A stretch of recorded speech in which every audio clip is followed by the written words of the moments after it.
Samore Love Bugs, you have now tuned into my Blood, Sweat, and Heels recap. Guys, be sure to subscribe if you have not yet done so. Also, be sure to share this video wherever you like to share videos and give it that good old thumbs up. And, you know, check out my other channel, which is Samore Love TV, which has lots of different videos related to beauty and fashion, as well as my love and hip hop. ATL recaps are on there, which will be there tomorrow, which is Monday, either Monday or early on Tuesday morning, but no later than that. So be sure to check that out. Okay, and I've also been doing a fitness journey, and that's on my Samore Love Drama channel. But all that information is going to be in the description area. And if you have me on Facebook or if you have me on Twitter, then you always see the posts that I put out because I always have them connected to those two social media outlets. Okay, so guys, guess what?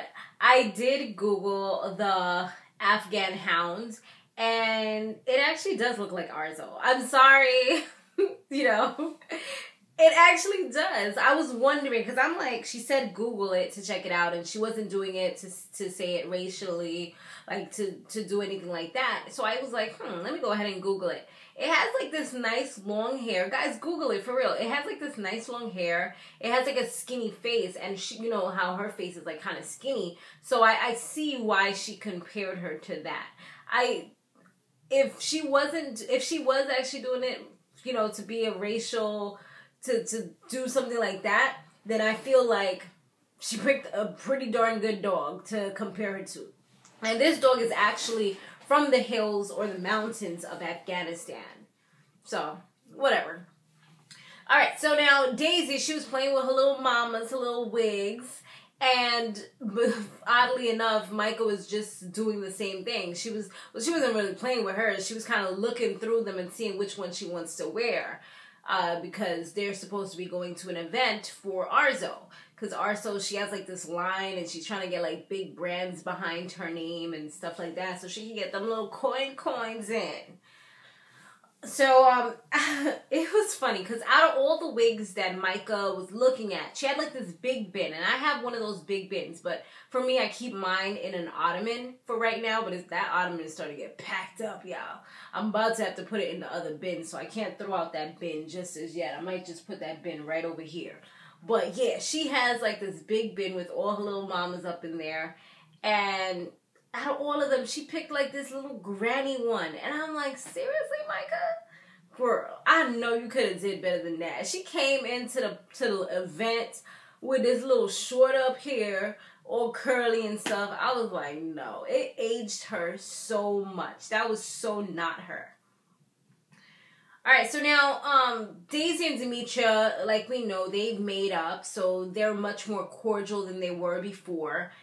But, when Michael was there, because Michael was next to Daisy talking to her, and then, you know, Daisy just kind of branched off to go ahead and talk to Demetria.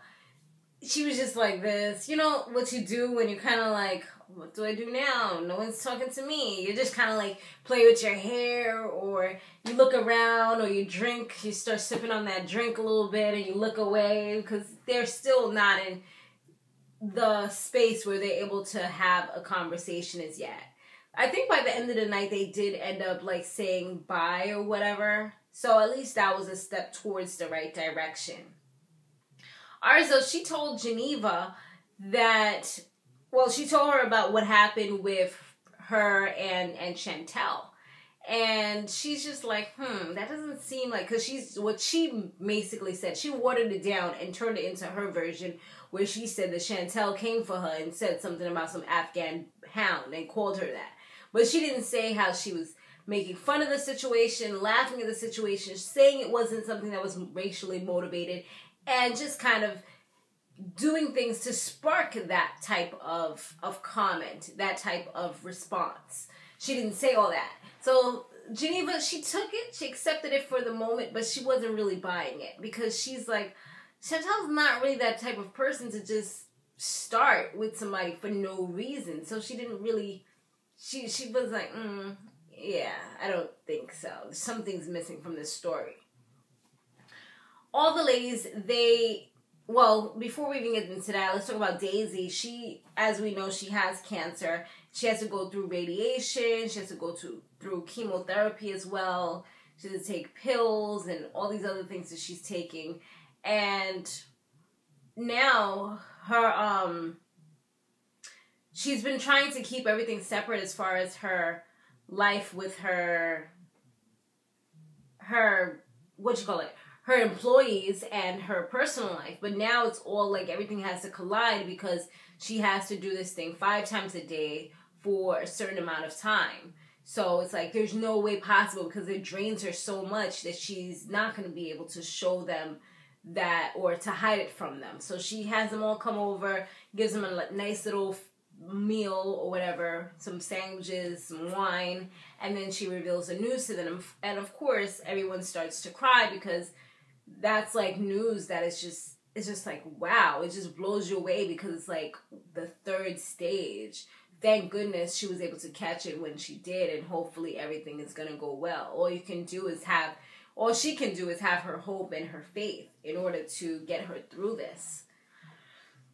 So all the ladies, they meet at Prana for Melissa's brunch that she's having. And Prana is actually a pretty good nightclub because I remember I went there, I don't know if it was last year or the year before. I went there like twice for some birthday parties for my friends. And it's pretty cool, you know, we got all dressed up and everything. And it was nice. They sell food there, well, as we saw, but it also turns into a nightclub on the weekends. I'm not sure during the week how it is. And they're all there. Melissa, Micah, everybody's there. Melissa and Micah, they end up telling everyone about Daisy having cancer, and Demetria was just like, wow, she knew something was wrong, but she didn't really know what it was. And Arzo, she starts crying as though, I mean, I felt like she didn't even know her like that. Like, why? I don't know. Maybe they knew each other for a while since they've been shooting or whatever, but, or maybe just because it's that type of news is the reason why she was the way she was. So when she comes in, like a little after they have a discussion and everything, Arzo goes, she hugs her, she's like, you know, they told me, and she like kind of whispers it to her ear though. But Daisy didn't mind because she did kind of tell Melissa and Micah if they want to tell anybody they could, but she doesn't want to have to do it anymore because it just starts with tears, and it's just like she doesn't want to have to go through that constantly. So, then, like, a little after that, when Geneva comes in, she brings them everybody fact sheets to show what exactly happened. She said she didn't want to talk about it, but she gives everybody fact sheets so they could read, so they could know what was going down. And she even called out Melissa, like, oh, I heard that you said this. And Melissa owned up to it, like, yes, I did say that. And they kind of talk it out and didn't get messy or anything like that. But then when Chantel was going to the restroom, Arzo takes that moment to say, well, maybe when Chantel comes back, we can talk about her calling me a Afghan hound. And I'm like, oh, here we go again. You really are holding on to that. I thought we moved past that. You guys said hello to each other and we all had a conversation. It's like, what? Come on. So yeah, they're talking about that, and just, of course, it ends up being back and forth argument. But one good thing that did come out of the whole arguing was that Micah and Demetria seem to be building back up their relationship because they're like, oh wow, do we look like this when we argue? Perhaps we need to stop and we need to be a little more cordial, and maybe we should hang out at the, what do they say, the Crab Shack or something like that? I heard of it before, but I've never been there because I don't eat seafood. So, But yeah, that was pretty much it. It wasn't like an explosive episode. I did watch the Real Housewives of Atlanta reunion, but I don't know. I'm just not really into doing the recap for it. I just want to watch it, and that's it. Maybe second episode I might change my mind. Because, you know me, I'll do an episode whenever I feel like doing an episode. If it's the last episode, I'll do an episode if I really feel like it was something that touched me. But yeah, that's pretty much it. Yeah. Alright guys, so that's it. Thanks for watching. Be sure to stay fabulous, live free, and soar limitless. I'll see you in the next one. Laters.